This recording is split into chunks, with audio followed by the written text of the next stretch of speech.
ये मकर का जो उत्सव है कोई साधारण नहीं। हिंदू धर्म में मकर संक्रांति को यूं ही नहीं मना ली कि तुम गंगा नहाया जाके।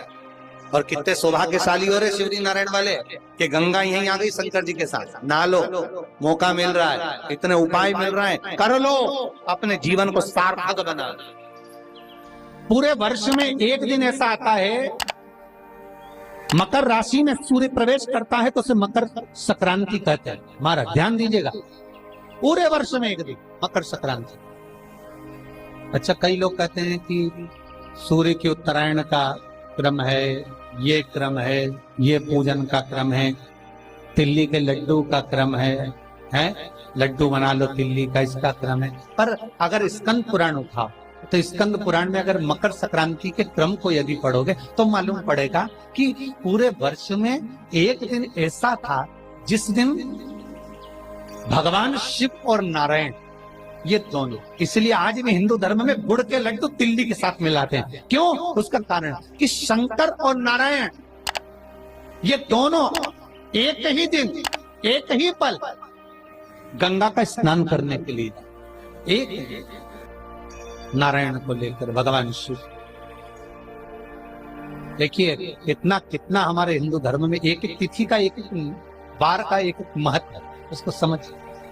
माता लक्ष्मी, भगवान नारायण और भगवान शिव को स्नान के लिए गुप्त रूप से झांक दिए तो भगवान विष्णु ने तिरछी दृष्टि में माता लक्ष्मी को देखा। तो माता लक्ष्मी को देखकर भगवान विष्णु शिव जी को देखे तो शंकर भगवान ने कहा, नारायण हमने देख लिया महारानी लक्ष्मी झांक रही, हमने वर दे दिया कि लक्ष्मी का एक नाम गुप्त लक्ष्मी रहेगा, ये छुपी रहेगी। और आज मकर संक्रांति के दिन नारायण और शिव का दर्शन इस लक्ष्मी ने करा है। पर जो गुप्त लक्ष्मी का दान दे देगा उसके घर में कभी कोई बड़ी बीमारी प्रवेश नहीं करेगी।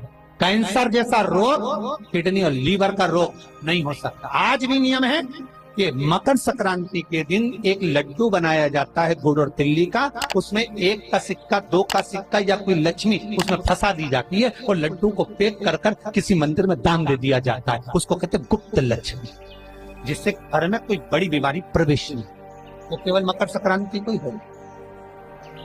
तो महाराज सूर्य का उत्तरायण जो प्रवेश है मकर के अंतर्गत, वो दोपहर में लगभग 2:30 बजे के करीब में आए, 2:30 से 3 के करीब में आए।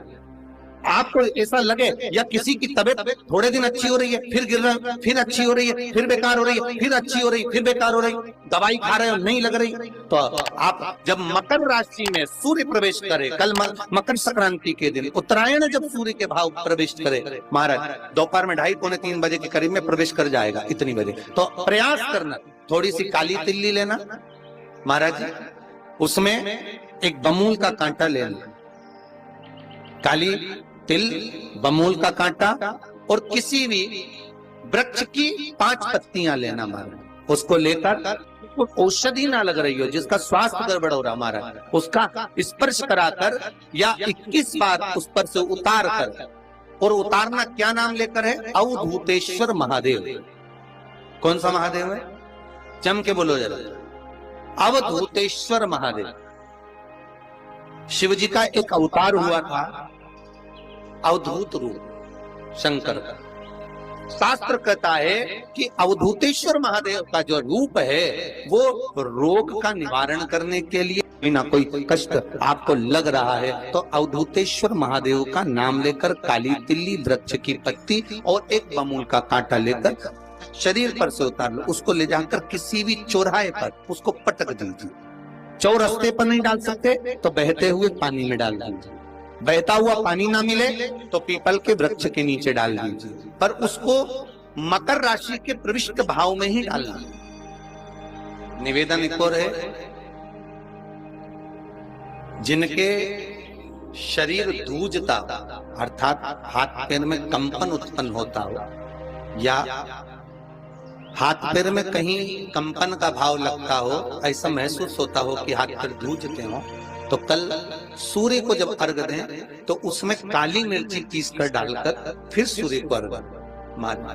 अर्घ देने के बाद में जो जल आप जमीन पर छोड़ेंगे उसका भाग थोड़ा सा अपने शरीर पर लगा लेंगे, जहां जहां पर कंपन उत्पन्न होता है।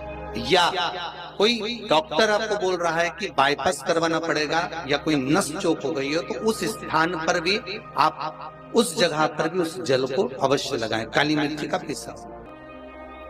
कितनी प्रतीक्षा करते करते करते करते करते करते भीष्म पितामह उत्तरायण का इंतजार करते रहे, कितनी प्रतीक्षा करते रहे।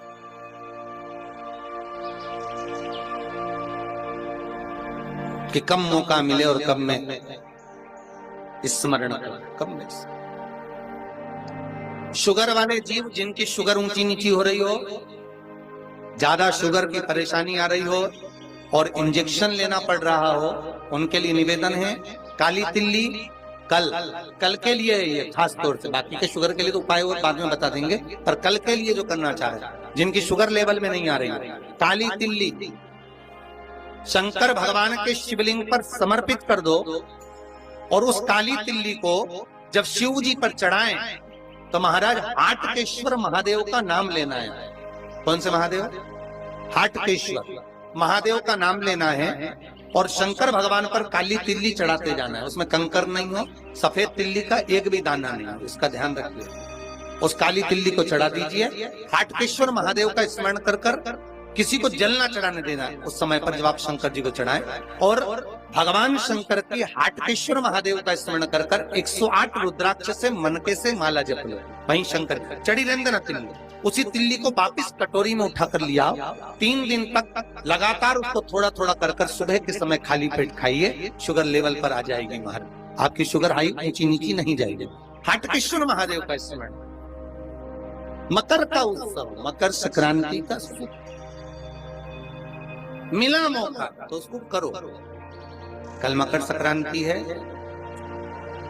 जिस समय पर कल सूर्य उत्तरायण आ जाए और पहले दिन उत्तरायण के दिन ही जब संध्या का समय होता है, शाम का समय होता है महाराज, संध्या का जो समय होता है शाम का, अगर कोई बच्चा पलंग पर बाथरूम करता हो, गंदगी करता हो, सारी औषधि कर ली, दवाई कर ली, और या बच्चा रात्रि को उठकर चिड़चिड़ करता हो या रोता हो रात भर महाराज, उसके लिए, या माता के स्तनों में बच्चे को पिलाने के लिए दूध ना आता हो उसके लिए, या बच्चा रुदन करता हो या बच्चा गंदगी करता हो उसके लिए, कल शाम के समय पर प्रथम दिन में जब भगवान उत्तरायण आ रहे हैं मकर राशि के अंतर्गत, तो शाम के समय पर मकर संक्रांति के दिन गुड़ को पानी में मिलाकर शिवजी पर लेपन कर दो, उसी हाथ को बच्चे को मंदिर के बाहर चटा दो महाराज, फिर वो पलंग पर कभी गंदगी नहीं करेगा महाराज। जिस नारी का स्तन में दूध नहीं आता हो बच्चों को पिलाने के लिए, उसको भी अगर चटा दिया जाए तो स्तन में दूध आना प्रारंभ हो जाएगा महाराज। जो बच्चा रात्रि को रोता हो, जाग जाता हो, उसको भी अगर वो हाथ चटा दिया जाए तो वो काम करता है। ये कल के दिन करके देखना, बाद में बताना जरूर।